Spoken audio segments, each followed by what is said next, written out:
Asvata is a carbon advisory firm which helps corporates develop and implement carbon reduction projects to meet their carbon offset requirements.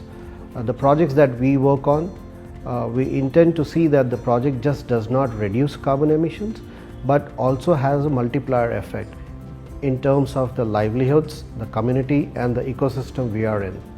We are also driving innovation by working with businesses by developing new technologies and strategies to reduce carbon emissions. Early 2000 is when the carbon mechanism came into India, and that's when we started developing that as a service at the consulting firm, and that became one of the business verticals. It was a new topic for everyone. Nobody had an idea as to what it was, so it was more of learn on job that everybody started developing their own vertical lines in this carbon business.